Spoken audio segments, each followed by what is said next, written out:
Hello and again welcome back to my YouTube channel.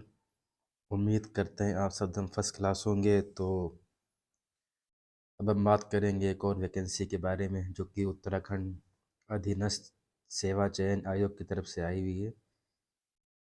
इसमें आपका समूह गा के पदों पे स्नातक स्तरीय आहारता के रिक्त पदों पर चयन है, तो जो है आपका विज्ञापन आया हुआ है। इसमें आपकी जो स्टार्टिंग डेट है ऑनलाइन की वो 23 अक्टूबर है और लास्ट डेट आपकी इसमें 23 नवंबर है। और जो फॉर्म में जो आपका संशोधन करने की जो तिथि रहेगी वो 27 नवंबर से 3 दिसंबर तक रहेगी। और जो आपका जो लिखित परीक्षा इसमें रहेगी उसकी जो अनुमानित जो मंथ है वो दिसंबर में चांसेस हैं आपके एग्ज़ाम होने के। तो अब इसमें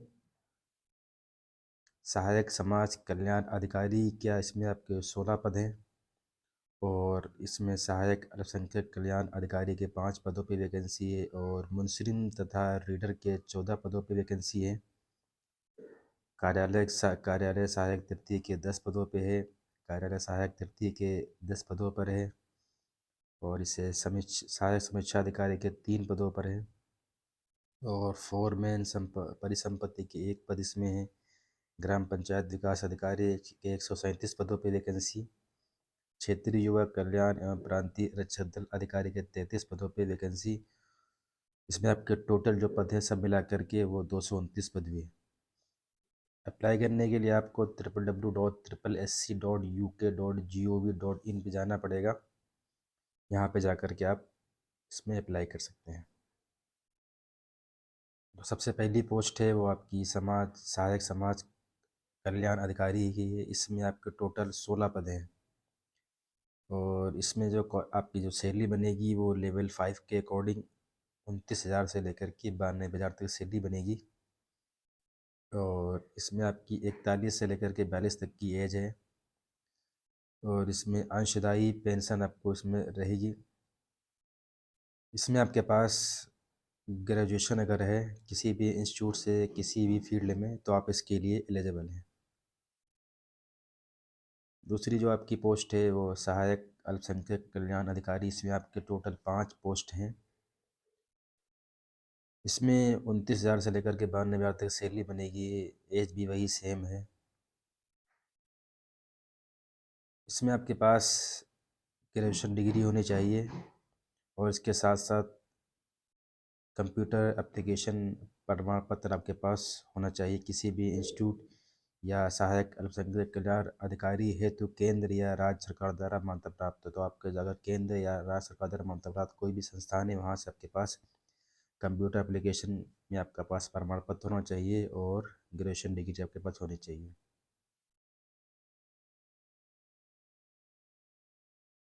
अब आपका जो तीसरा पद है वो है रीडर का। इसमें 7 पद हैं टोटल और इसमें आपका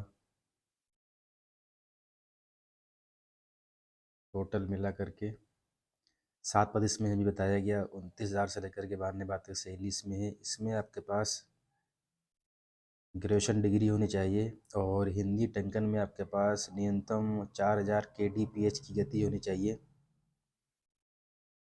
और इसमें दे रखा है कंप्यूटर पर अंग्रेजी टंकन में न्यूनतम 4,000 kbps की गति रखने वाले को अधिमान, यानी जिनकी अंग्रेजी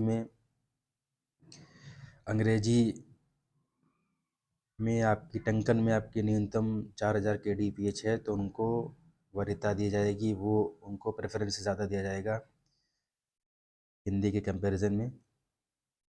हिंदी टंकन में न्यूनतम आपकी 4,000 होनी चाहिए kbps। मुंसरी में आपके पास 7 पद हैं और इसमें आपके पास सेम आपकी सैलरी रहेगी। इसमें भी आपके पास मान्यता प्राप्त इंस्टीट्यूट से मान्यता प्राप्त यूनिवर्सिटी से आपके पास ग्रेजुएशन होना चाहिए और सेम इसमें भी वही दे रखा है 4,000 kbps की गति होनी चाहिए। कार्यालय सहायक तृतीय, इसमें आपके 10 पद हैं। इसमें आपके पास 25,000 से लेकर के 81,000 तक सैलरी बनेगी और इसमें आपके पास ग्रेजुएशन होना चाहिए। देवनागरी लिपि का आपको बेहतरीन नॉलेज होना चाहिए और हिंदी में आपकी 25 वर्ड पर मिनट तथा अंग्रेजी में आपके 30 वर्ड पर मिनट टंकन की आपकी गति होना चाहिए। और MS ऑफिस का आपको नॉलेज होना चाहिए ज़रूरी। कार्यालय सहायक तृतीय, इसमें आपके टोटल 10 पद हैं। इसमें आपकी सैलरी 25,000 से लेकर के 81,000 तक सैलरी बनेगी। इसमें आपके पास ग्रेजुएशन डिग्री होनी चाहिए और हिंदी देवनागरी लिपि का आपका बेहतरीन नॉलेज होना चाहिए। कंप्यूटर कोर्स में न्यूनतम 1 वर्ष का आपके पास डिप्लोमा या सर्टिफिकेट होना चाहिए। और कंप्यूटर पर हिंदी में न्यूनतम 6,000 kbps तथा अंग्रेजी में न्यूनतम 7,000 kbps की गति आपके पास होनी चाहिए। सहायक समीक्षा अधिकारी, इसमें 3 पद टोटल हैं आपके पास। इसमें आपके पास ग्रेजुएशन डिग्री होनी चाहिए और कंप्यूटर में हिंदी टंकन में आपके पास 4,000 kbps की गति होनी चाहिए। कंप्यूटर पर अंग्रेजी टंकन में, जिनका अंग्रेजी टंकन में वो जो अभ्यर्थी कंप्यूटर पर अंग्रेजी टंकन में वो बेहतरीन है तो उनको प्रेफरेंस दिया जाएगा ज़्यादा। फोरमैन परिसंपत्ति की एक पोस्ट है इसमें केवल। इसमें आपके पास स्नातक डिग्री होनी चाहिए और बस इसमें अगर आपके पास केवल स्नातक डिग्री है तो भी आप इसके लिए एलिजिबल हैं। तथा इसमें दे रखा है कि आपके पास 2 साल का अनुभव भी इसमें मांगा हुआ है। ग्राम पंचायत विकास अधिकारी, इसमें सबसे ज़्यादा आपकी पोस्ट हैं 137। अब इसमें हम बात करेंगे ग्राम पंचायत विकास अधिकारी के पद पर सीधी भर्ती के लिए आवश्यक कि अभ्यर्थी मान्यता प्राप्त विश्वविद्यालय से स्नातक, आपके पास स्नातक होनी चाहिए तथा वह कंप्यूटर संचालन में न्यूनतम CCC लेवल का, तो आपके पास ग्रेजुएशन होना चाहिए और CCC होना चाहिए, तो आप इसके लिए एलिजिबल हैं। क्षेत्रीय युवा कल्याण एवं प्रांतीय रक्षक दल अधिकारी में आपके 33 पोस्ट हैं। इसमें आपके 29,000 से लेकर 92,000 तक सैलरी बनेगी। इसमें आपके पास किसी मान्यता प्राप्त इंस्टीट्यूट से आपके पास ग्रेजुएशन होना चाहिए, तो आप इसके लिए एलिजिबल हैं। अब इसमें आपका जो दे रखा है ये आपकी पोस्ट रक्षक दल अधिकारी है, तो इसमें आपके पास इन्होंने शारीरिक मापदंड भी इसमें दे रखे हैं, इस पोस्ट के लिए केवल है। तो पुरुष अभ्यर्थी के लिए आपकी सामान्य और पिछड़ा तथा अनुसूचित जाति के अभ्यर्थियों के लिए न्यूनतम लंबाई 165 सेंटीमीटर, पर्वतीय क्षेत्र के अभ्यर्थियों के लिए न्यूनतम 160 है आपकी, अनुसूचित जनजाति के अभ्यर्थियों के लिए न्यूनतम लंबाई 157.5 है। समान पिछड़ा तथा अनुसूचित जाति के अभ्यर्थियों के लिए सीना आपका बिना फुलाए 78.8 सेंटीमीटर और फुलाकर 83.8 सेंटीमीटर।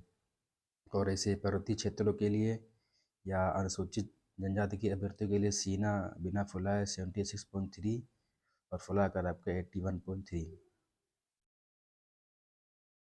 दे रखा है। कम से कम 5 सेंटीमीटर का फुलाव आवश्यक है। महिला अभ्यर्थियों के लिए सामान्य पिछड़ा तथा अनुसूचित जाति की अभ्यर्थियों के लिए न्यूनतम लंबाई 152 सेंटीमीटर, ये केवल महिलाओं के लिए है। और पर्वतीय क्षेत्र अनुसूचित जनजाति के अभ्यर्थियों के लिए न्यूनतम लंबाई आपकी 147। वजन आपका 45 kg होना अनिवार्य है, ये आपका महिला में है। अब पुरुष में आपको, इसमें आपको जो 200 मीटर की जो आपकी रहेगी, इसमें आपके इन्होंने मार्क्स वाइज डिवाइड करके रखा है। 30 सेकेंड के 10 नंबर, 28 सेकेंड के 15 और 26 सेकेंड के 20, 24 सेकेंड के 25। तो इसमें आपको न्यूनतम जो है आपको वो 10 मार्क्स लाने पड़ेंगे। लंबी कूद में भी आपके पास ऐसे 10 मार्क्स लाने पड़ेंगे, ऊंची कूद में भी आपके पास 10 मार्क्स लाने पड़ेंगे, गोला फेंक में भी आपके पास कम से कम 10 मार्क्स आपको ज़रूरी लाना है। ऐसे ही महिला अभ्यर्थियों के लिए दे रखा है, इसमें भी सभी के लिए 10 मार्क्स का कम से कम लाना ज़रूरी है। इसमें आपकी केवल एक लिखित परीक्षा रहेगी 100 मार्क्स की, 2 घंटे का आपका इसमें पेपर रहेगा 2 घंटे का, और टोटल आपका ऑब्जेक्टिव रहेगा इसमें सामान्य व OBC श्रेणी की अभ्यर्थियों के लिए 45% लाने पड़ेंगे और अनुसूचित जाति व अनुसूचित जनजाति श्रेणी के लिए 35%, आपको लाना अनिवार्य है।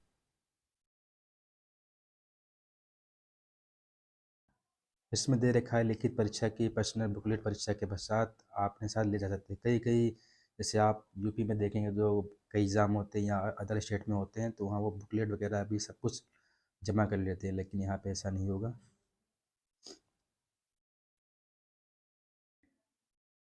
अब इसमें यहाँ भी आप देखेंगे तो 1/4 नेगेटिव मार्किंग इसमें आपकी है। अब हम अब आप खुद देखेंगे कि पीडीएफ कितनी लंबी है, और मैं हमेशा की तरह फिर उसी बात को दोहराऊंगा कि जब पीडीएफ ज़्यादा लंबी है तो उसमें इम्पोर्टेंट चीज़ को डिस्कस करना ज़रूरी है, और बाकी की चीज़ें वो आप अपनी पीडीएफ को डाउनलोड करके अच्छे से समझ करके और किस कैटेगरी से कितनी वैकेंसीज आई इन सब को देख करके फिर आप अप्लाई कर सकते हैं। तो अब कोई लोग ये ना कहे कि स्क्रॉल काफ़ी तेज़ कर रहे हैं, तो जहाँ पे समझाने की ज़रूरत है वहाँ मैं ज़रूर समझाऊँगा। बाकी आप पीडीएफ को डाउनलोड करके अच्छे से देख लेना। आपका इसमें जो फ़ीस रहेगी, जनरल और उत्तराखंड के जो अनपिछड़ा वर्ग है उनके लिए 300 रुपये है। उत्तराखंड के अनुसूचित जाति, अनुसूचित जनजाति और ईडब्ल्यूएस के लिए जो उत्तराखंड के हैं उनके लिए 150 रुपये है।